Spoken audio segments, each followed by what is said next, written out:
بسم اللہ الرحمن الرحیم۔ السلام علیکم۔ آسمانوں اور زمین کی تخلیق کے بعد ہمیں اللہ کی ایک مخلوق کا بہت زیادہ ذکر ملتا ہے، ملائکہ، جنہیں ہم فرشتے بھی کہتے ہیں۔ ہم سے بہت پہلے پیدا کی گئی اور ہماری نظروں سے اوجھل مخلوق، لیکن ہمیں کیسے پتہ چلتا ہے کہ یہ ایگزسٹ کرتے ہیں اور ان کی موجودگی ماننا کیوں ضروری ہے؟ سورہ بقرہ میں 2 جگہ ملائکہ پر یقین رکھنا ایمان کا حصہ بتایا گیا ہے، اور ان دونوں میں سے ایک جگہ تو وہ عظمت والی آیات ہیں کہ جو معراج کے موقع پر 7ویں آسمان میں نازل ہوئی تھیں، اور جن کی مبارکباد دینے کے لیے ایک فرشتہ بالخصوص زمین پر آیا تھا، جس کے متعلق میں آپ کو آگے چل کر بتاؤں گا۔ انفیکٹ سورہ نساء میں ایک جگہ تو فرشتوں پر ایمان نہ رکھنا گمراہی کے مترادف بتایا گیا ہے، اور ہمارا آج کا سفر انہی فرشتوں کے بارے میں ہے۔ وہ کون ہیں، وہ کہاں رہتے ہیں، وہ دیکھنے میں کیسے ہیں، اور وہ کیا کرتے ہیں۔ لیکن آگے بڑھنے سے پہلے میں آپ کے سامنے ایک اور سوال رکھنا چاہتا ہوں کہ آخر ہم فرشتوں کو کیوں نہیں دیکھ پاتے؟ کیا کبھی آپ نے اس بارے میں سوچا ہے؟ سورہ حاقہ کی ایک آیت ہے کہ مجھے قسم ہے اس کی جو تم دیکھتے ہو اور اس کی جو تم نہیں دیکھتے۔ ہم کیا نہیں دیکھتے؟ آخر ایسی کون سی چیزیں جو ہمیں نظر نہیں آتی؟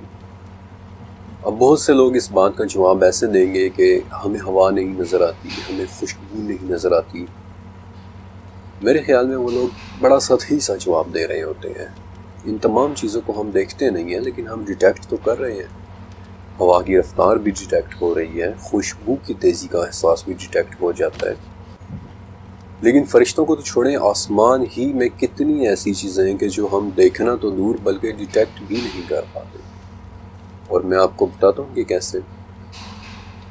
اس کائنات میں جو کچھ بھی دیکھا یا ڈیٹیکٹ کیا جا سکتا ہے وہ 19 قسم کی روشنی یا سگنلز دیتا ہے، جنہیں بینڈز کہتے ہیں، اور یہ 19 بینڈز مل کر وہ پٹی بناتے ہیں جسے اس کائنات کا الیکٹرو میگنیٹک اسپیکٹرم کہتے ہیں۔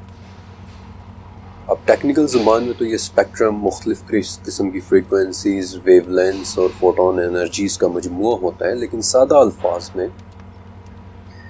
کوئی بھی وہ چیز جو اس انرجی یا اس مادے کی بنی ہو جسے ہم جانتے ہیں، وہ اس اسپیکٹرم پر کہیں نہ کہیں موجود ہونا چاہیے۔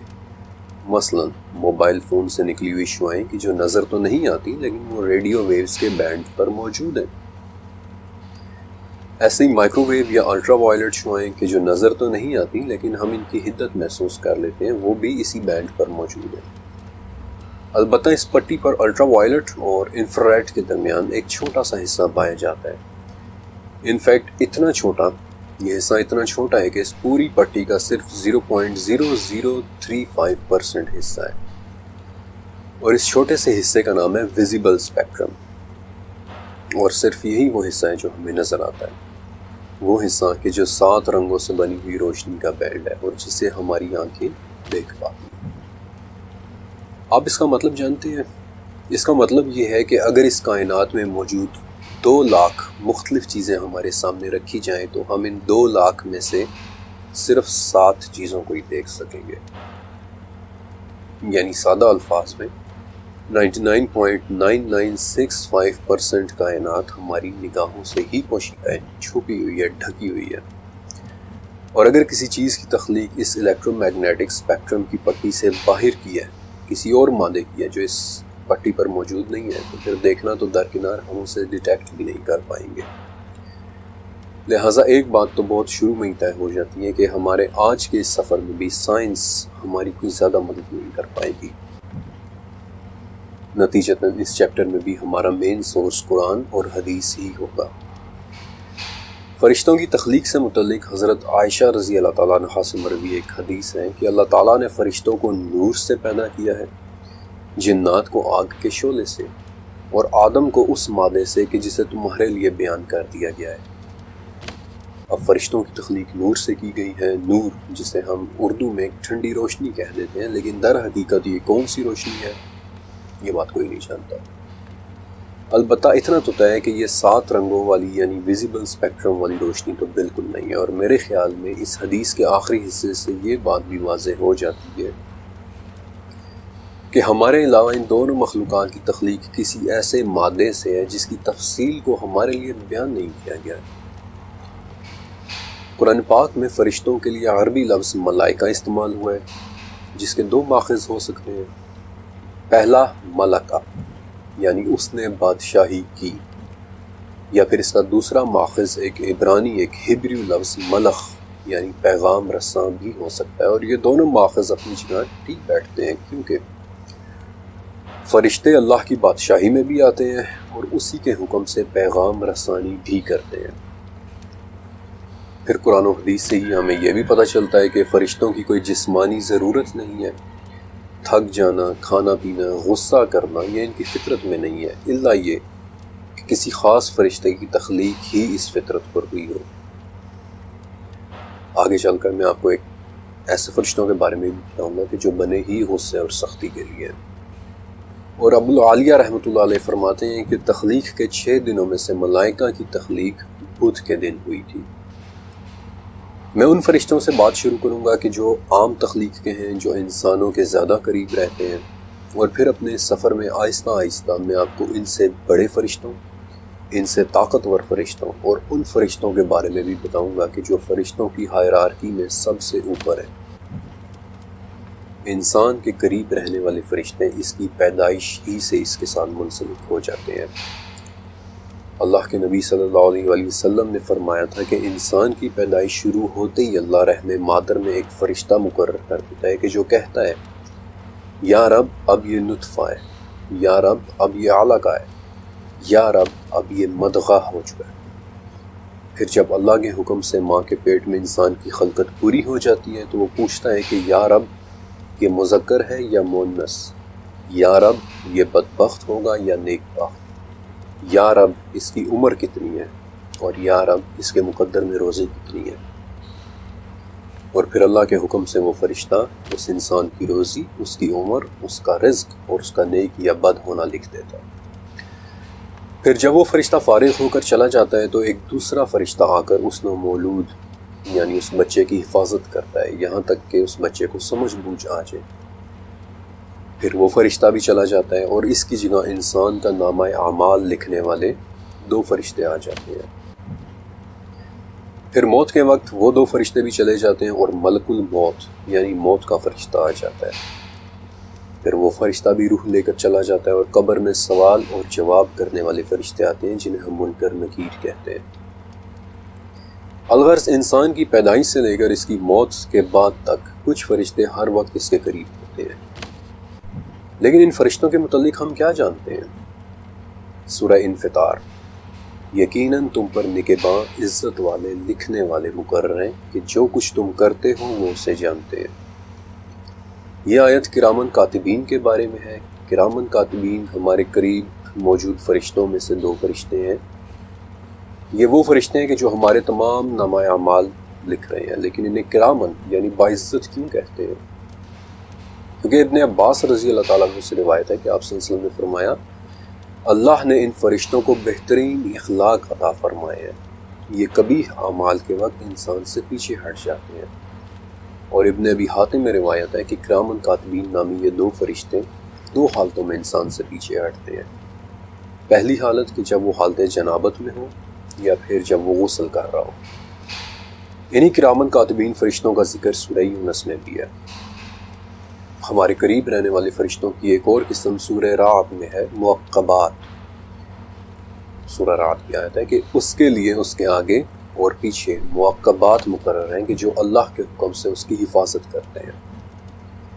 معقبات انسان کے آگے اور پیچھے اس کی حفاظت کے لیے مقرر ہونے والے فرشتے۔ ابن جریر میں تفسیر ابن جریر میں حضرت عثمان رضی اللہ تعالیٰ عنہ سے روایت ہے کہ میں نے آپ صلی اللہ علیہ وسلم سے پوچھا کہ یا رسول اللہ انسان کے ساتھ کتنے فرشتے ہوتے ہیں؟ تو آپ صلی اللہ علیہ وسلم نے 10 فرشتوں کا ذکر کیا تھا، جن میں سے ایک ایسا بھی تھا کہ جو حلق کی حفاظت کرتا ہے، 2 وہ فرشتے کہ جو آنکھوں کی حفاظت کرتے ہیں، اور حضرت علی رضی اللہ تعالیٰ عنہ سے روایت ہے کہ ہر انسان کے ساتھ اس کی حفاظت کرنے والے فرشتے مقرر ہیں، اور اگر اللہ کی مرضی نہ ہو تو کوئی شخص کسی کو چاہ کر بھی قتل نہیں کر سکتا، کیونکہ اس کی حفاظت کے لیے اللہ کے حکم سے اس پر فرشتے اس کی پروٹیکشن کرتے ہیں۔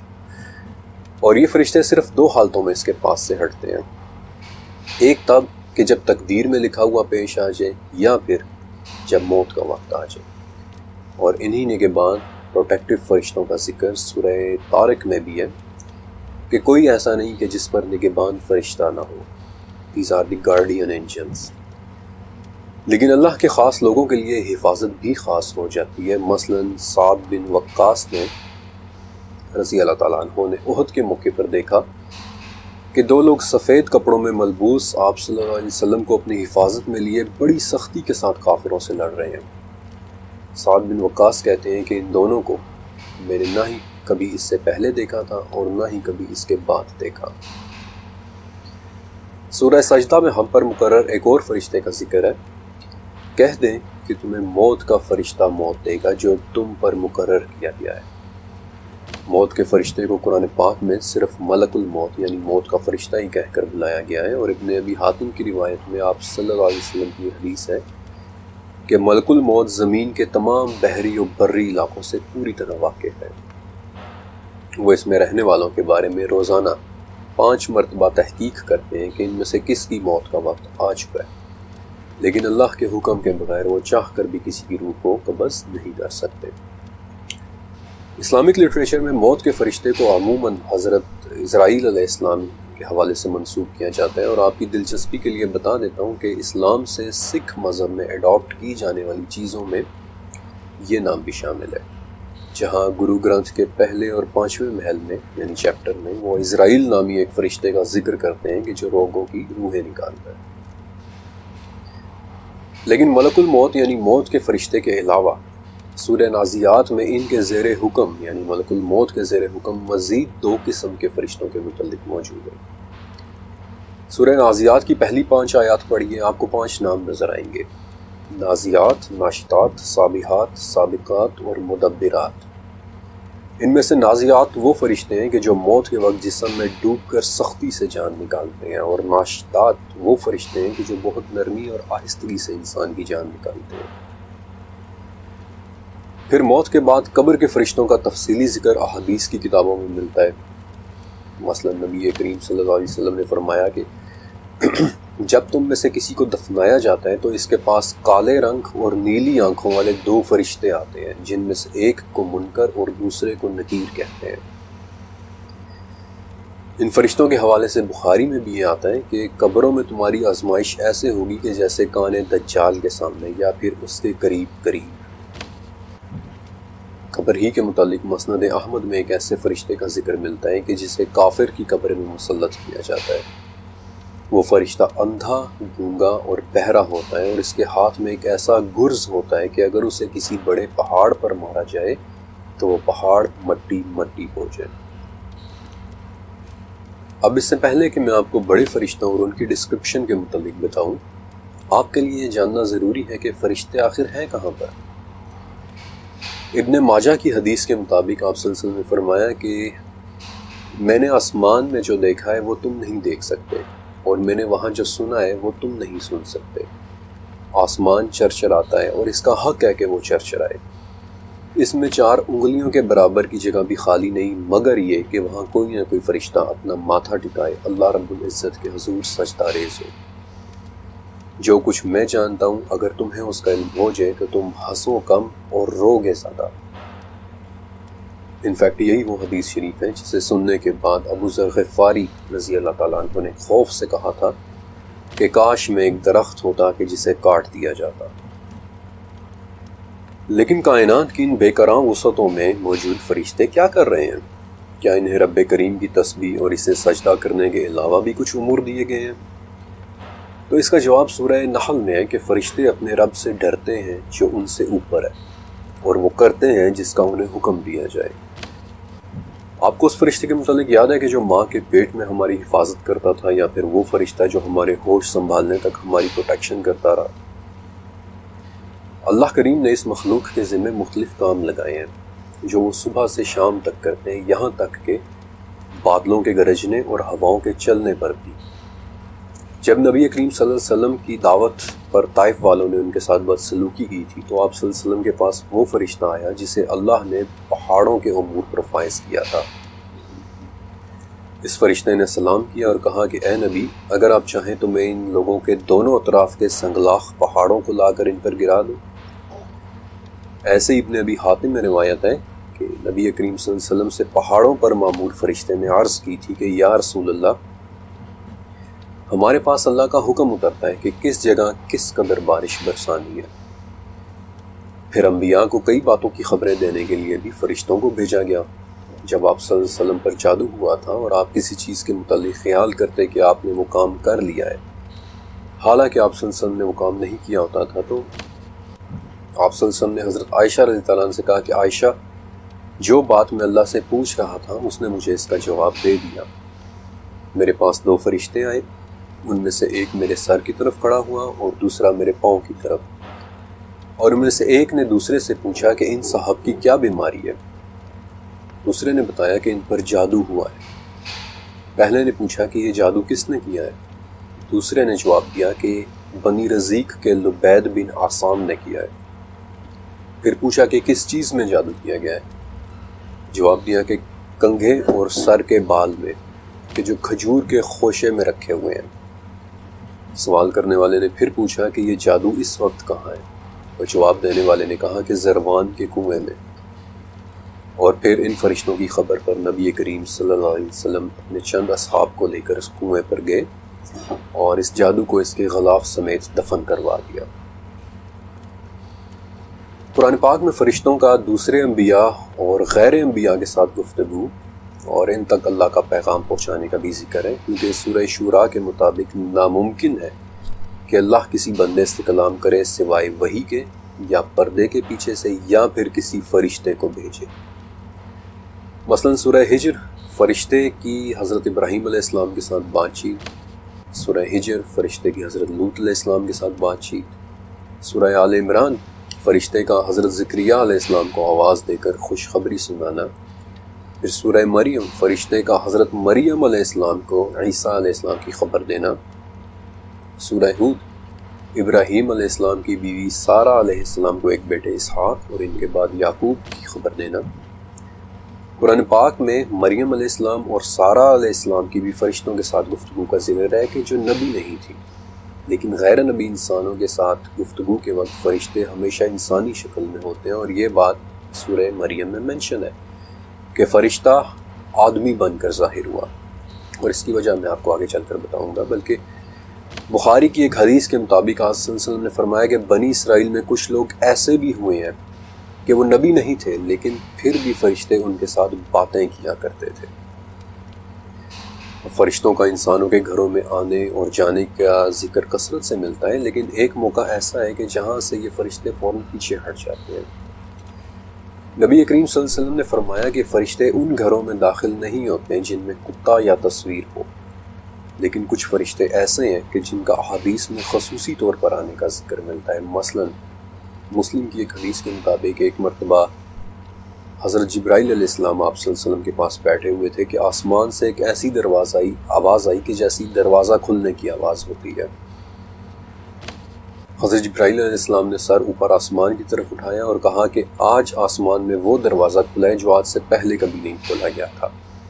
اور اس وقت ایک فرشتہ اترا جس کے لیے جبرائیل علیہ السلام نے کہا کہ یہ وہ فرشتہ ہے کہ جو آج سے پہلے کبھی زمین پر نہیں آیا۔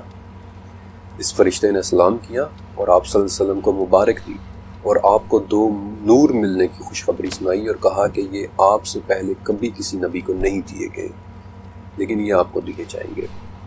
ان میں سے پہلا نور سورہ فاتحہ اور دوسرا نور سورہ بقرہ کی آخری 2 آیات ہیں۔ پھر مسند احمد میں ایک روایت ہے کہ نبی کریم صلی اللہ علیہ وسلم نے ام سلمہ رضی اللہ تعالیٰ عنہ سے فرمایا تھا کہ مجلس کو درست اور ٹھیک ٹھاک کر دیں، کیونکہ آج وہ فرشتہ آ رہا ہے جو آج سے پہلے زمین پر کبھی نہیں آیا۔ انفیکٹ یہ وہی فرشتہ تھا جس نے آپ صلی اللہ علیہ وسلم کو حسین رضی اللہ تعالیٰ عنہ کے قتل کی خبر دی تھی، اور وہ سرخ مٹی بھی دکھائی تھی کہ جہاں حسین رضی تعالیٰ عنہ نے شہید ہونا تھا۔ لیکن یہ فرشتے زمین پر آتے کیسے ہیں، یا زمین سے آسمان کی طرف جاتے کیسے ہیں؟ سورہ معارج کی 4 آیت سے پتہ چلتا ہے کہ فرشتے ایسے راستوں کے ذریعے اترتے اور چڑھتے ہیں کہ جو ایک طرح کے راستے ہیں۔ اس آیت کے مطابق یہ وہ راستے ہیں کہ جن سے فرشتہ 50,000 سال کا سفر ایک ہی دن میں طے کر لیتا ہے۔ بلکہ ترمذی میں تو فرشتوں کے ان راستوں کو استعمال کرنے کا طریقہ بھی لکھا ہوا ہے۔ کہ کوئی بھی فرشتہ زمین سے لا حول ولا قوت الا باللہ کہے بغیر نہیں اڑ سکتا یا اٹھ سکتا۔ اب بڑے فرشتوں کے متعلق بتانے سے پہلے میں 3 ایسے ناموں کے بارے میں آپ کو بتانا چاہتا ہوں جن کے حوالے سے مجھے زیادہ انفارمیشن نہیں مل سکی، لیکن ان کے فائز ہونے کے مقامات بہت حیرت انگیز ہیں۔ ان میں سے پہلا نام ہے ارتیائیل نامی ایک فرشتہ کا، کہ جو بنی آدم کے دل سے رنج و غم کو دور کرنے پر فائز ہے۔ دوسرے فرشتے کا نام کعب بن احبار سے ملی ایک روایت میں ہے۔ وہ کہتے ہیں کہ جنت میں ایک فرشتہ ہے جس کا نام بھی مجھے معلوم ہے۔ وہ فرشتہ اپنی پیدائش سے لے کر اب تک جنتیوں کے لیے زیور بنا رہا ہے، اور وہ قیامت تک اسی کام میں مگن رہے گا۔ اور اگر اس کے بنائے ہوئے زیورات میں سے ایک کنگن بھی اس دنیا میں آ جائے تو سورج کی روشنی اس طرح مدھم ہو جائے گی کہ جیسے سورج کے نکلنے پر چاند ماند پڑ جاتا ہے۔ اور تیسرا نام ہے سورہ کہف والے ذوالقرنین کا، جنہیں حضرت عمر رضی اللہ تعالیٰ عنہ کے ایک قول کی بنیاد پر کچھ علماء فرشتہ ہی مانتے ہیں۔ اب یہاں سے آگے میں آپ کو آسمان کی طرف لے کر جاؤں گا کہ جہاں ہمیں چند بڑے اور چند بہت ہی طاقتور فرشتے ملیں گے۔ جو حدیث معراج ابن عباس رضی اللہ تعالیٰ عنہ سے مروی ہے، اس میں وہ معراج کی رات نبی کریم صلی اللہ علیہ وسلم کے کئی فرشتوں کو دیکھنے کا ذکر کرتے ہیں، اور اس حدیث کی بنیاد پر آگے چل کر 10ویں صدی کے شافعی اسکالر ابو اسحاق الثعلبی نے بھی اپنی تفسیر میں فرشتوں کے متعلق بڑی ڈیٹیل لکھی ہے، جس میں وہ پہلے آسمان رقیع پر موجود حبیب نامی ایک فرشتے کا ذکر کرتے ہیں کہ جس کا آدھا جسم برف سے بنا ہے اور آدھا جسم آگ سے، اور ایسی برف کہ نہ وہ آگ کو بجھاتی ہے اور ایسی آگ کہ وہ نہ برف کو پگھلاتی ہے۔ اس تفسیر میں آگے چل کر تیسرے آسمان یعنی کیدوم کے اوپر 70,000 سروں والے ایک فرشتے کا بھی ذکر ہے۔ انفیکٹ اس کے بارے میں مزید تفصیل حضرت علی رضی اللہ تعالیٰ عنہ کی ایک روایت میں ملتی ہے کہ ایک فرشتہ ایسا ہے جس کے 70,000 منہ ہیں، ہر منہ میں 70,000 زبانیں ہیں، ہر زبان پر 70,000 لغات یعنی لینگویجز ہیں، اور ان تمام زبانوں سے وہ اللہ تعالیٰ کی تسبیح بیان کرتا ہے، اور اللہ اس کی ہر تسبیح سے ایک ایسے فرشتے کو پیدا کرتا ہے کہ وہ دوسرے فرشتوں کو تو دیکھ سکتے ہیں لیکن دوسرے فرشتے انہیں نہیں دیکھ سکتے۔ اسی طرح الثعلبی کی تفسیر میں چوتھے آسمان یعنی معونہ پر کسفائیل نام کے ایک فرشتے کا ذکر ہے کہ جو آنسوؤں کا فرشتہ بھی کہلاتا ہے، اور 5ویں آسمان یعنی ریقا پر جہنم کے داروغہ فرشتے مالک کے ہونے کا ذکر ملتا ہے۔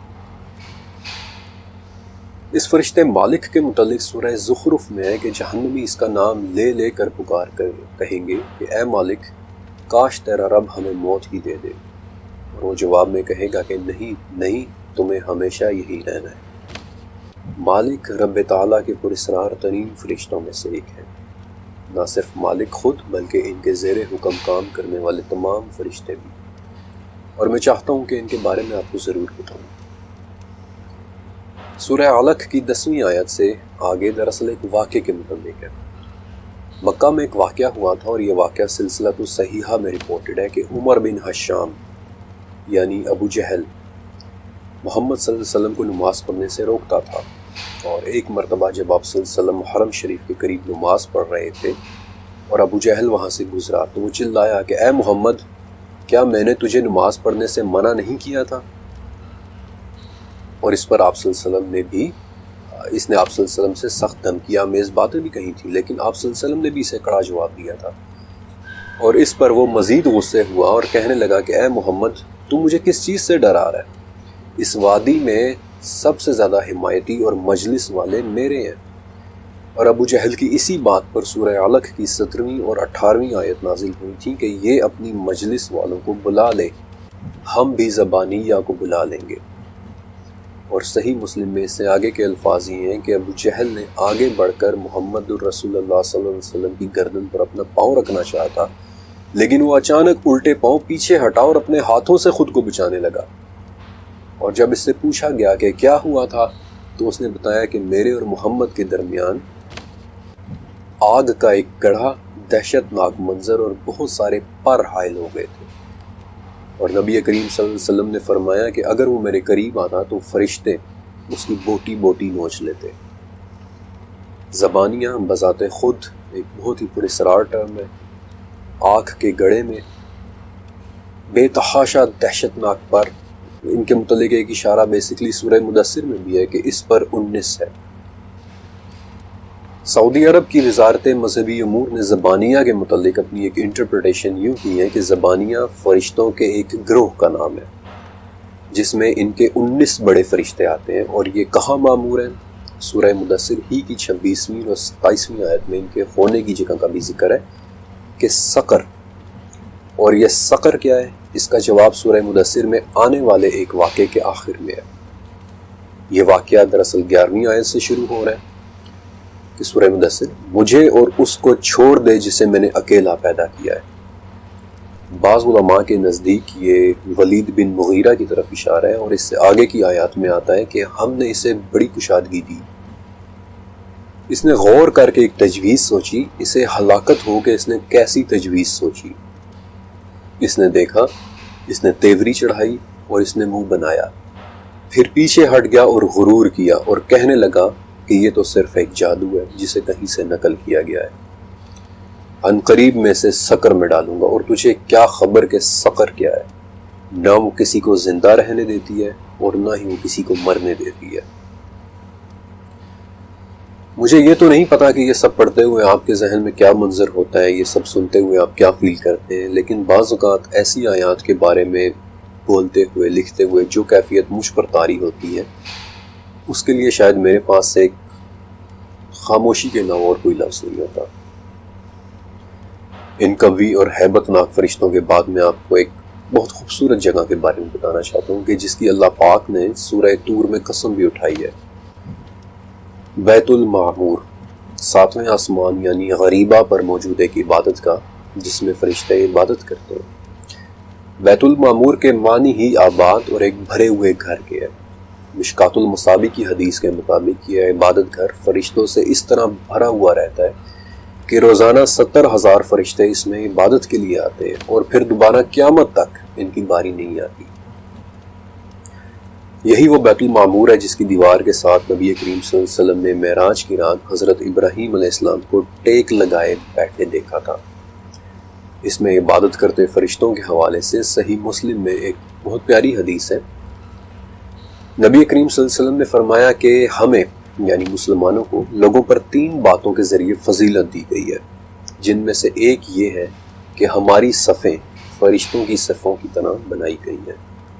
ان کے بعد میں آپ کو ان 2 میں سے ایک ایسے فرشتے کے متعلق بتانا چاہتا ہوں جن کا نام نہ صرف قرآن پاک میں منشن ہے بلکہ اللہ تعالیٰ نے فرمایا ہے کہ جو ان کا دشمن ہے وہ خود اللہ کا دشمن ہے۔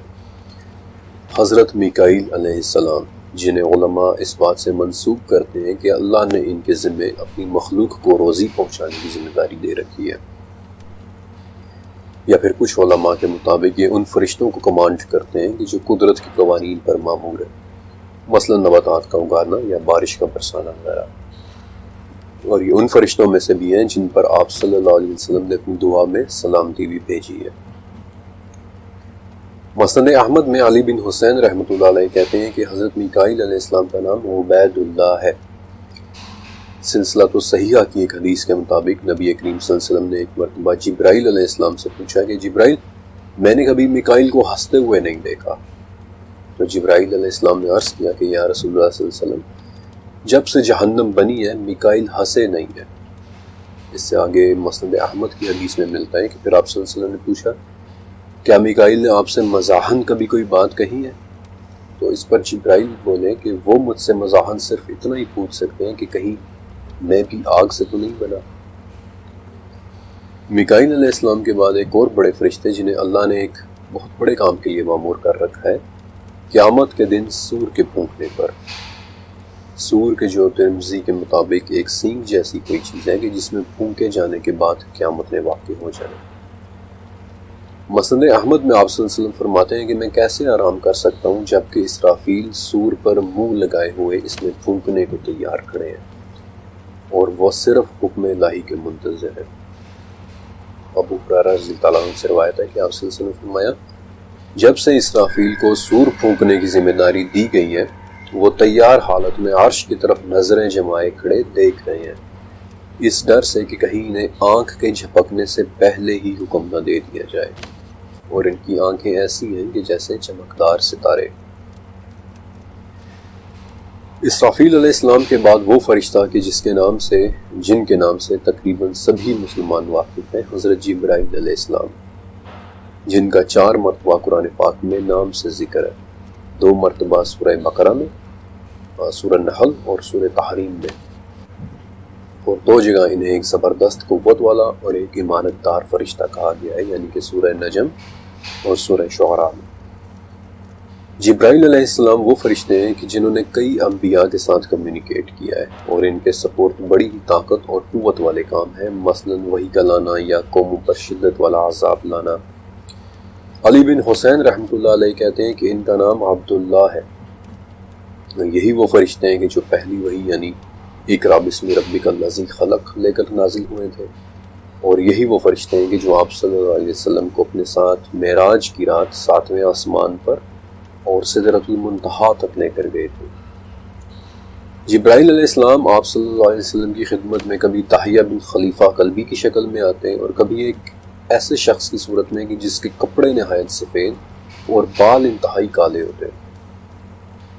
جبرائیل علیہ السلام وہ فرشتے ہیں کہ جنہیں آپ صلی اللہ علیہ وسلم نے 2 مرتبہ ان کی اصل حالت میں دیکھا ہے، ایک مرتبہ مکہ میں اور ایک مرتبہ معراج کی رات سدرۃ المنتہا کے پاس۔ جبرائیل علیہ السلام کی اصل صورت ایسی ہے کہ ایک بہت ہی عظیم الشان قوت والا فرشتہ کہ جن کے 600 گہرے سبز رنگ کے پر ہیں، جن میں سے ہر ایک پر پورے کے پورے افق پر چھایا ہوا ہے، اور ہر ایک پر میں سے موتی، زمرد، یاقوت اور جواہرات جیسی اشیاء جھڑ رہی ہوتی ہیں، اور جن کی حقیقت سوائے اللہ رب العزت کی اور کوئی نہیں جانتا۔ اس فرشتے کو مکہ میں دیکھنے والے واقعے کے بارے میں نبی محمد صلی اللہ علیہ وسلم فرماتے ہیں کہ میں غار حرا میں اعتکاف کے بعد وادی میں اترا اور چلا جا رہا تھا کہ میں نے آواز سنی۔ میں نے آگے پیچھے دائیں بائیں دیکھا لیکن کوئی نظر نہیں آیا۔ مجھے پھر وہ آواز سنائی دی اور میں نے پھر دیکھا، اور جب تیسری مرتبہ آواز سنائی دی تو میں نے سر اوپر اٹھا کے دیکھا تو اسی فرشتے کو زمین اور آسمان کے درمیان ایک کرسی پر بیٹھے ہوئے پایا کہ جو میرے پاس غار حرا میں آیا تھا۔ میں اس سے ڈر گیا، یہاں تک کہ میں زمین پر گر پڑا اور گھر آنے پر کمبل اوڑھنے کی خواہش ظاہر کر دی، اور اس موقع پر پھر سورہ مدثر کی وہ آیات نازل ہوئی تھی کہ اے کپڑا اوڑھنے والے اٹھ اور آگاہ کر دے۔ اور دوسری مرتبہ جبرائیل علیہ السلام کو ان کی اصل شکل میں دیکھنے والے واقعے کے بارے میں آپ کو اس چیپٹر کے آخر میں بتاؤں گا، لیکن جبرائیل اور ایک اور فرشتے کے متعلق مسند احمد میں ایک واقعہ درج ہے کہ ایک مرتبہ آپ صلی اللہ علیہ وسلم کی خدمت میں کچھ یہودی آئے اور کہا کہ ہم آپ سے 5 سوالات کریں گے، اور اگر آپ ہمیں ان کے جوابات دے دیں تو ہم پہچان لیں گے، ہم آپ کو ریکوگنائز کر لیں گے کہ آپ ہی نبی ہیں، اور پھر ہم آپ کی اتباع بھی کریں گے، بلکہ نبی کریم صلی اللہ علیہ وسلم نے اس پر ان سے عہد بھی لیا تھا۔ ان یہودیوں کا چوتھا سوال یہ تھا کہ یہ رعد کون ہے؟ آپ صلی اللہ علیہ وسلم نے فرمایا کہ رعد اللہ کے فرشتوں میں سے ایک فرشتہ ہے جس کے ذمہ بادل ہے، اور اس کے ہاتھ میں آگ کا ایک کوڑا ہے کہ جس کے ساتھ وہ ان بادلوں کو چلاتا چلا جاتا ہے اس جگہ پر جہاں اللہ نے انہیں چلانے کا حکم دیا ہوتا ہے۔ یہودیوں نے کہا کہ یہ آواز کیا ہے کہ جو اس کی سنی جاتی ہے؟ آپ صلی اللہ علیہ وسلم نے فرمایا کہ یہ اس کے کوڑے کی آواز ہے۔ انہوں نے کہا کہ آپ صلی اللہ علیہ وسلم نے سچ کہا، اور پھر انہوں نے اپنا 5واں سوال کیا کہ ہر نبی کے لیے ایک فرشتہ مقرر ہوتا ہے کہ جو اس کے پاس وحی لے کر آتا ہے، آپ کا ساتھی فرشتہ کون ہے؟ اس پر آپ صلی اللہ علیہ وسلم نے جواب دیا کہ میرا ساتھی فرشتہ جبرائیل ہے۔ اور جب یہودیوں نے جبرائیل علیہ السلام کا نام سنا تو وہ اٹھ کھڑے ہوئے اور کہنے لگے کہ جبرائیل، یہ فرشتہ تو جنگ، لڑائی اور عذاب لے کر آتا ہے، یہ تو ہمارا دشمن فرشتہ ہے۔ ہاں اگر آپ میکائیل کہتے کہ جو رحمت، نباتات اور بارش لے کر آتا ہے تو ہم آپ کی بات مان لیتے۔ اور پھر اسی پر سورہ بقرہ کی وہ آیت نازل ہوئی تھی کہ جو شخص جبرائیل کا دشمن ہو جس نے آپ کے دل پر اللہ کا پیغام اتارا ہے تو اللہ بھی اس کا دشمن ہے۔ اب یہاں سے اس چیپٹر کا وہ حصہ شروع ہوتا ہے کہ جس کے اندر میں فرشتوں کی شکل و صورت کے بارے میں بات کروں گا۔ اب زیادہ تر انسان جب فرشتوں کے متعلق سوچتے ہیں تو وہ یہی تصور کرتے ہیں کہ ایک بہت ہی خوبصورت اور معصوم سی صورت، اور شاید اسی وجہ سے جب عزیز مصر کی بیوی کی محفل میں آنے والی عورتوں نے یوسف علیہ السلام کو دیکھا اور اپنی انگلیاں کاٹ لیں تو سورہ یوسف کے مطابق ان کی زبان سے یہ نکلا کہ حاشا اللہ یہ انسان نہیں بلکہ کوئی بہت ہی بزرگ فرشتہ ہے۔ لیکن تمام فرشتے ایسے نہیں ہیں۔ اگر آپ کو منکر نکیر کا چہرہ یاد ہے کہ سیاہ رنگت اور نیلی آنکھیں، یا پھر زبانی یا آگ کے گڑے میں بہت سارے پر، یا پھر پہلے آسمان رقیہ پر موجود وہ فرشتہ کہ جس کا آدھا جسم برف کا ہے اور آدھا جسم آگ کا بنا ہوا ہے، یا پھر تیسرے آسمان قیدوم پر موجود 70,000 سروں والا وہ فرشتہ کہ جس کے 70,000 منہ ہیں اور ہر منہ میں 70,000 زبانیں ہیں۔ ذرا ان مناظر کو اپنے تصور میں لائیں۔ میرا نہیں خیال کہ 70,000 سر امیجن کر کے آپ کا دل دہلے بغیر رہ نہیں سکے گا۔ قرآن پاک میں ایک جگہ فرشتوں کی ایک ڈسکرپشن بتائی گئی ہے کہ ان کے پر ہوتے ہیں۔ سورہ فاطر کی پہلی آیت میں 2 3 اور 4 پروں والے فرشتوں کا ذکر ہے، اور یہ بھی کہ اللہ اپنی مخلوق میں جو چاہتا ہے زیادہ کرتا ہے۔ ابن عمر رضی اللہ تعالیٰ عنہ فرماتے ہیں کہ نبی کریم صلی اللہ علیہ وسلم کے زمانے میں غیر شادی شدہ نوجوان تھا اور مسجد نبوی میں سویا کرتا تھا، اور میں دیکھتا کہ جو شخص بھی کوئی خواب دیکھتا وہ آپ صلی اللہ علیہ وسلم سے اس کا تذکرہ کرتا۔ تو ایک دن میں نے سوچا کہ اے اللہ، اگر تیرے نزدیک مجھ میں کوئی خیر ہے تو مجھے بھی کوئی خواب دکھا تاکہ میں بھی باقی لوگوں کی طرح آپ صلی اللہ علیہ وسلم سے اس کی تعبیر پوچھ سکوں۔ ابن عمر کہتے ہیں کہ پھر میں سویا اور میں نے 2 فرشتے دیکھے جو میرے پاس آئے اور وہ مجھے لے کر چلے، اور پھر ان کے ساتھ ایک تیسرا فرشتہ بھی آ گیا اور اس نے مجھ سے کہا ڈرو نہیں، تم نیک آدمی ہو۔ اور پھر یہ حدیث آگے چلتی ہے۔ لیکن کیا وجہ کہ فرشتے نے انہیں نہ ڈرنے کا کہہ کر تسلی دی، بلکہ بائبل میں اکثر مقامات پر جہاں فرشتے کی بات چیت کا تذکرہ آتا ہے وہ مقام ہمیشہ ڈرو نہیں سے شروع ہوتا ہے، فیئر ناٹ۔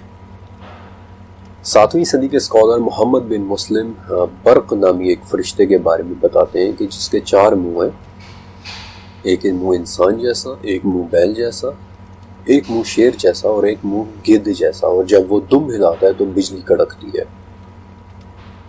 اب ذرا ان 4 جانوروں کے سروں والے فرشتے کو امیجن کریں کہ اگر وہ آپ کے سامنے آ جائے تو آئی ڈونٹ تھنک کہ آپ اسے آسانی سے برداشت کر پائیں گے۔ انجیل میں 4 قسم کے فرشتوں کی بڑی ڈیٹیل ڈسکرپشن، تفصیلی ڈسکرپشن ملتی ہے۔ پہلی قسم ہے چربمز۔ یہ وہ فرشتے ہیں کہ جو انجیل کے مطابق ایک ہائیبریڈ قسم کی شبیہ رکھتے ہیں۔ مثلا بائبل میں ان کے 4 پر بتائے گئے ہیں، جن میں سے 2 پر ان کے جسم کو چھپاتے ہیں اور 2 پر ان کی اڑان کے لیے استعمال ہوتے ہیں۔ دوسری قسم ہے ملاکمز، کہ جو ہیبریو لفظ ملخ سے نکلا ہے، یعنی کہ پیغام لانے والے، اور بائبل کے مطابق دیکھنے میں یہ انسانوں کے سب سے زیادہ مماثلت رکھنے والے فرشتے ہیں، یعنی کہ انسان کی صورت میں آنا جانا وغیرہ۔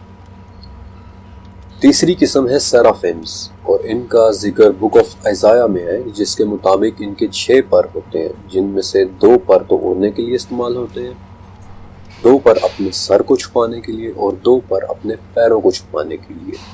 اور اگر بھی آپ ترکی گئے ہو یا آپ نے ہایا صوفیہ وزٹ کیا ہو تو ہایا صوفیہ کی چھت پر بنی ہوئی تصویر دراصل سیرافیمز ہی کی ہے۔ اور بائبل کے مطابق چوتھی قسم اوفانمز ہے، یہ جو شاید سب سے زیادہ عجیب شکل کے فرشتے ہیں، آسمان میں اڑتے ہوئے سونے کے پہیوں جیسے فرشتے جن کے باہر کئی آنکھیں بنی ہوئی ہوتی ہیں۔ مشکات اور مسند احمد میں ایک حدیث ہے جس کی صحت میں تھوڑا شک ہے، البتہ اس میں 8 ایسے فرشتوں کا ذکر ہے کہ جو پہاڑی بکروں کی شکل میں ہے، اور جن کے کھروں اور گھٹنوں کے درمیان اتنی لمبائی ہے کہ جتنی ایک آسمان سے دوسرے آسمان کے درمیان تک کا فاصلہ۔ لیکن اس سے پہلے کہ یہ چیپٹر ختم ہو، میں آپ کو فرشتوں کی 2 ایسی اقسام کے بارے میں بتانا چاہتا ہوں جو ایک بہت ہی پراسرار آرڈر یا درجے سے تعلق رکھتے ہیں، اور ان کا ذکر سورہ غافر میں ہے۔ عرش کے اٹھانے والے اور جو ان کے آس پاس ہیں اپنے رب کی حمد کے ساتھ تسبیح بیان کرتے ہیں اور اس پر ایمان رکھتے ہیں۔ عرش کے اٹھانے والے 8 فرشتے جن کے بارے میں جابر رضی اللہ تعالیٰ عنہ کہتے ہیں کہ مجھے اجازت دی گئی ہے کہ اللہ کے عرش کو اٹھانے والے فرشتوں میں سے ایک فرشتے کے بارے میں بتاؤں کہ اس کے کان سے لے کر اس کے کندھے تک کا فاصلہ 700 سال کا ہے۔ ابن عباس رضی اللہ تعالیٰ عنہ سے مروی ایک حدیث کا مفہوم ہے کہ جب ہمارا رب کسی کام کا فیصلہ کرتا ہے تو عرش کے اٹھانے والے فرشتے اس کی تسبیح بیان کرتے ہیں، پھر ان کے قریب والے فرشتے بھی اس کی تسبیح بیان کرتے ہیں، اور ایسے ایک ایک کر کے وہ تسبیح نچلے آسمانوں تک آتی ہے، یہاں تک کہ دنیا کے آسمان تک پہنچ جاتی ہے۔ پھر عرش کے قریب والے فرشتے ان عرش اٹھانے والوں سے پوچھتے ہیں کہ ہمارے رب نے کیا فرمایا ہے، وہ ان کو خبر دیتے ہیں، اور پھر اوپر کے آسمان والے نچلے آسمان والوں کو خبر دیتے ہیں، اور ایسے ایک ایک کر کے آسمان سے خبر نیچے تک آتی ہے، یہاں تک کہ وہ خبر دنیا کے آسمان تک پہنچ جاتی ہے۔ اور یہ وہ جگہ ہے جہاں سے پھر جنات اس خبر کو چوری کرنے کی کوشش کرتے ہیں، اور اللہ کا یہ فیصلہ کرنا ان فرشتوں کو ایسے سنائی دیتا ہے کہ جیسے کسی صاف چکنے پتھر پر زنجیر چلانے سے آواز پیدا ہوتی ہے، اور ان فرشتوں کے دلوں پر گھبراہٹ طاری ہو جاتی ہے، اور اس سے وہ اپنے پر پھڑپڑانے لگتے ہیں۔ اور عرش کو اٹھانے والوں کے آس پاس یہ کون سے فرشتے ہیں؟ ان کا ذکر مجھے قرآن پاک میں 4 مختلف مقامات پر ملا، جہاں انہیں مقربون کا نام دیا گیا ہے، یعنی قریب رہنے والے مقرب فرشتے۔ سورہ مطففین، سورہ نساء، سورہ غافر اور سورہ حامیم سجدہ، بلکہ سورہ حامیم سجدہ کے مطابق مقربون عرش اٹھانے والوں سے مختلف آرڈر یا درجے کے فرشتے ہیں کہ جو ہر وقت سبحان اللہ کی تسبیح بیان کرتے ہیں۔ سورہ مطففین کے مطابق یہی وہ مقربون ہے کہ جو عرش کے قریب موجود علیین کو دیکھ رہے ہیں۔ علیین کہ جس کا مطلب بلندیوں کی بھی بلندیاں ہیں، ایک لکھی ہوئی کتاب ہے جہاں نیکوں کی روحیں اور ان کے نامہ اعمال محفوظ کیے جاتے ہیں، اور مقربون ہمیشہ اس کے پاس رہتے ہیں۔ یہی وہ مقربون ہے کہ جن کے متعلق خواجہ میر درد نے وہ مشہور شعر بھی لکھا تھا کہ درد دل کے واسطے پیدا کیا انسان کو، ورنہ طاعت کے لیے کچھ کم نہ تھے کروبیاں۔ مقربون، کروبیاں، حمد بیان کرنے والے فرشتے۔ اور حیرت کی بات یہ ہے کہ 3500 سال پرانے عاشوری لٹریچر کی سٹڈی کے دوران مجھے ایک لفظ ملا تھا کاریم، کہ جو ایک ایسی مخلوق کے لیے استعمال ہوتا ہے جو ہر وقت تعریف بیان کرتی ہے۔ اور ان مقربون یا کروبیاں کے متعلق بہت زیادہ تفصیل 13ویں صدی میں لکھی جانے والی کتاب العجائب و غرائب الموجودات اس کے اندر بھی ہیں، لیکن وہ تفصیل پھر کسی اور دن کے لیے۔ 7ویں آسمان غریبہ سے لے کر عرش تک، ان دونوں کے درمیان عرش کے اٹھانے والے فرشتوں، اسرافیل اور مقربون کے علاوہ اور کون کون سے فرشتے ہیں، یہ ہمارے علم سے باہر کی بات ہے۔ اس سے آگے کیا ہے کوئی نہیں جانتا۔ جیسے سورہ طٰہٰ کی 110ویں آیت کی تفسیر میں ہے کہ اللہ نے یہ قرآن نازل کیا، اس میں ان چیزوں کا علم ہے کہ جن سے اللہ نے اپنے بندوں کو مطلع کرنا چاہا، یعنی نشانیاں، ہدایات، اللہ کی رضامندی اور اس کی ناراضگی کے احکامات، ماضی و مستقبل کی خبریں، ورنہ ان سب کے علاوہ بھی اللہ کی وہ مقدس صفات ہیں جنہیں نہ کوئی نبی جانتا ہے اور نہ ہی کوئی فرشتہ، الا یہ کہ اللہ تعالیٰ خود سے انہیں معلوم کروا دے۔ فرشتے حقیقت میں دیکھنے میں کیسے ہیں؟ سچ کہوں تو شاید انسان اس کے لیے تیار نہیں ہے، ریڈی نہیں ہے۔ انسان کا دماغ شاید اسے قبول نہ کر پائے، اسے سمجھ نہ پائے، وہ خوف زدہ ہو جائے، گھبرا جائے۔ فرشتے رب ذوالجلال کی طاقتور ترین مخلوقات میں سے ایک ہیں جنہیں سائنس کبھی سمجھ ہی نہیں سکتی، اور اسی لیے فرشتوں پر مبنی اس پورے چیپٹر میں سائنس کے ریفرنسز مجھے بے بس نظر آئے۔ لیکن جاتے جاتے میں آپ کو ایک سائنٹیفک نقطۂ نظر ضرور دینا چاہتا ہوں کہ 1964 میں بیورکان کانفرنس کے دوران ایک رشین سائنٹسٹ نکولائی کرداشیو نے ایک بڑا دلچسپ پیمانہ پیش کیا تھا، ایک تھیوری پیش کی تھی، انسان کی اہلیت اور اگر کائنات کے اندر انسان کے مقابلے میں کوئی اور مخلوق موجود ہے تو اس کی اہلیت کا پیمانہ، اسے کرداشیو اسکیل کہتے ہیں۔ اس پیمانے کے مطابق اگر کائنات میں انسان کے علاوہ بھی کوئی مخلوق موجود ہے تو کامن سینس کی بات ہے کہ یا تو وہ انسان سے کم ایڈوانسڈ ہوگی، یعنی بالکل بیسک قسم کی زندگی، یا پھر انسان سے زیادہ ایڈوانسڈ ہوگی۔ اور اگر وہ مخلوق انسان سے زیادہ ایڈوانسڈ ہوئی تو نکولائی کرداشیو کے حساب سے وہ 3 اقسام کی ہو سکتی ہے۔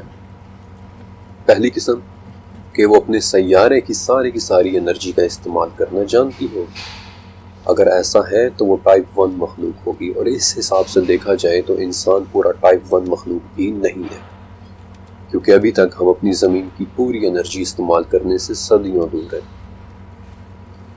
دوسری قسم کہ وہ اپنے سیارے کے علاوہ اپنے سورج کی انرجی کا بھی استعمال کرنا جانتی ہوگی، اور اسے نکولائی نے ٹائپ 2 مخلوق کا نام دیا تھا۔ اور تیسری قسم وہ ہوگی کہ جو نہ صرف اپنی زمین بلکہ اپنے سورج بلکہ اپنی پوری کہکشاں کی انرجی کو استعمال کرنا اور اسے کنٹرول کرنا جانتی ہوگی، اور وہ ٹائپ 3 مخلوق ہوگی۔ اور اس مخلوق کے استعمال میں اپنی کہکشاں کے تمام بلیک ہولز، وائٹ ہولز اور ورم ہولز بھی ہوں گے، اور ہمارے یعنی انسان کے ساتھ ان کی ٹیکنالوجی کی مثال ایسی ہوگی کہ جب ہم یعنی انسان کسی دور دراز کے سیارے پر کوئی سگنل بھیجنا چاہیں تو ہمیں اس کام میں کئی ہفتے لگ جاتے ہیں، لیکن اگر یہی کام ٹائپ 3 کی مخلوق کرے تو وہ صرف اور صرف اسے 3 سیکنڈز میں کر لے گی۔ اب چونکہ نکولائی کرداشیو کے نزدیک اس سے زیادہ ایڈوانسڈ مخلوق ممکن نہیں تھی، اس لیے اس نے ٹائپ 3 سے اوپر اپنی تھیوری پیش بھی نہیں کی، لیکن آج اس پیمانے میں مزید 2 اضافے ہو چکے ہیں۔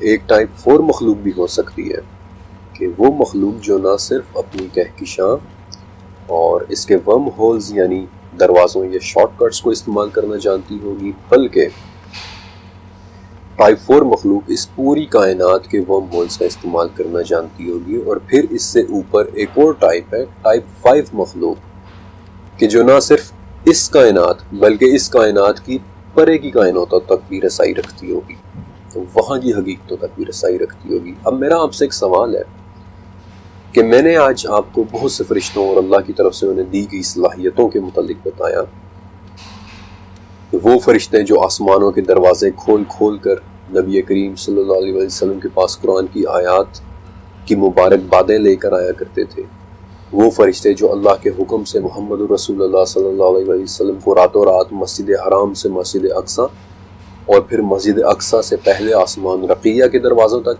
اور وہاں سے پھر دوسرے آسمان آسفلون تک، وہاں سے پھر تیسرے آسمان کیدوم تک، حالانکہ یہ تمام آسمان ایک دوسرے کے مقابلے میں صحراؤں کے اندر پڑی ہوئی انگوٹھیوں کی طرح ہیں، یہاں تک کہ 7ویں آسمان غریبہ کے دروازوں پر دروازے کھلواتے لے کر چلے گئے۔ کیا آپ اللہ کی اس بے پناہ طاقتور مخلوق کو کسی کرداشیو سکیل یا پھر کسی ہماری معمولی سی سمجھ کے مطابق بنائے گئے کسی الیکٹرو میگنیٹک اسپیکٹرم پر ڈھونڈنے کی کوشش کر سکتے ہیں؟ ان مائی پرسنل اوپینین کہ یہ بات سوچتے ہوئے بھی شرمندگی ہو جائے۔ ہمارا دماغ فرشتوں کو دیکھنا کیلکولیٹ کر ہی نہیں پائے گا، بلکہ فرشتے تو بہت دور کی بات ہے۔ میں آپ کو ایک ریئل لائف ایگزامپل دیتا ہوں۔ اینتھروپولوجی یعنی انسان کی اسٹڈی کا ایک کانسیپٹ ہے فرسٹ کانٹیکٹ، یعنی کیا ہوگا جب 2 مختلف جاندار اس طرح سے ملے کہ انہیں پہلے سے ایک دوسرے کی موجودگی کا پتہ نہ ہو۔ اب میں آپ کو ایک صرف چھوٹی سی مثال دوں گا، ایک ریئل لائف ایگزامپل۔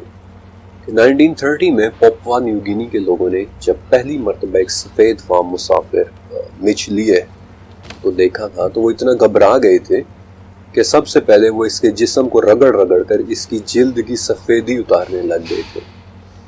وہ لوگ یہ سمجھے تھے کہ یہ گورا شاید کسی بیماری سے گورا ہوا ہے یا اس کے جسم پر سفید مٹی لگی ہوئی ہے۔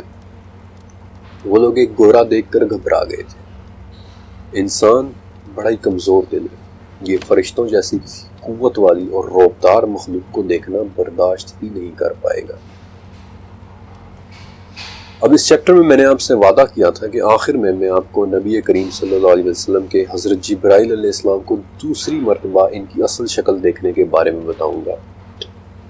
سورہ نجم 5 سے 18 نمبر کی آیات میں ان آیات اور معراج کی مختلف احادیث کا خلاصہ آپ کے سامنے رکھ رہا ہوں کہ نبی کریم صلی اللہ علیہ وسلم نے معراج کی رات اللہ تعالیٰ کے بنائے ہوئے کچھ عظیم الشان مشاہدات کیے تھے۔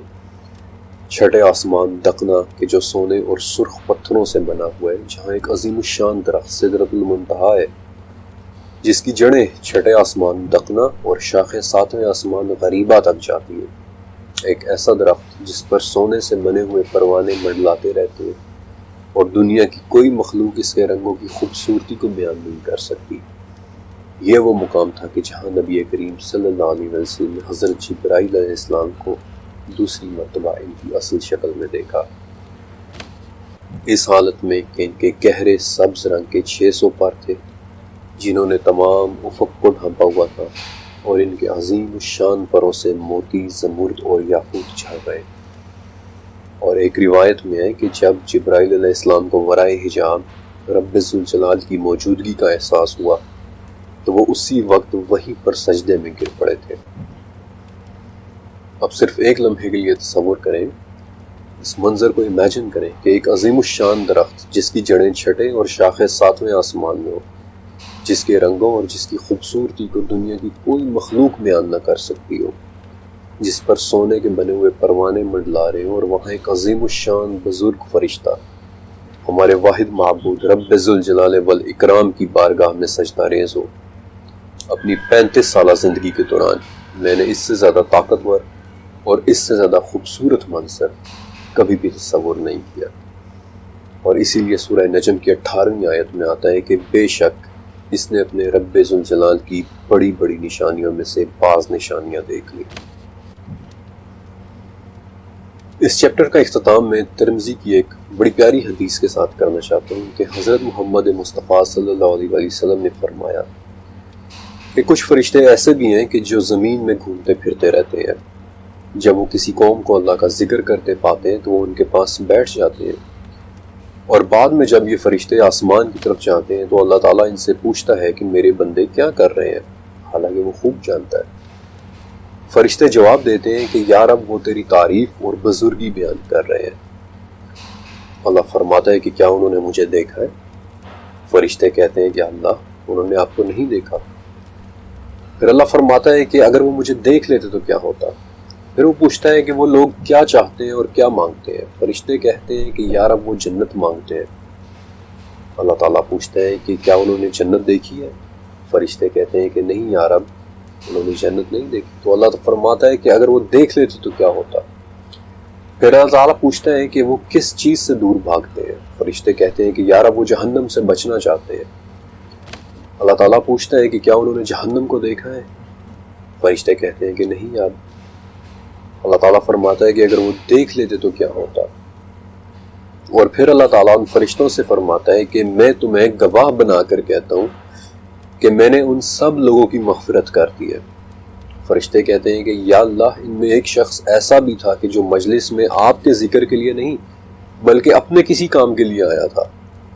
اللہ تعالیٰ پھر فرماتا ہے کہ وہ لوگ ایسے ہیں کہ ان کا ہم نشین بھی محروم نہیں رہ سکتا، تم گواہ رہو کہ میں نے اس شخص کو بھی بخش دیا کہ جو ان کے پاس اپنی ضرورت سے آیا تھا۔ سچ کہوں تو مجھے اپنا آپ اس آخری شخص کی طرح لگتا ہے کہ جو علم کی تلاش میں صرف اس لیے پھرتا ہے کہ وہ اپنے رب کی بڑائی بیان کر سکے، اور یہ ڈاکیومنٹری لکھنے کی وجہ صرف اور صرف یہی تھی کہ میں اپنے اللہ کا ذکر بیان کروں۔ شاید اللہ ان فرشتوں کو گواہ بنا کر مجھے بھی معاف کر دے۔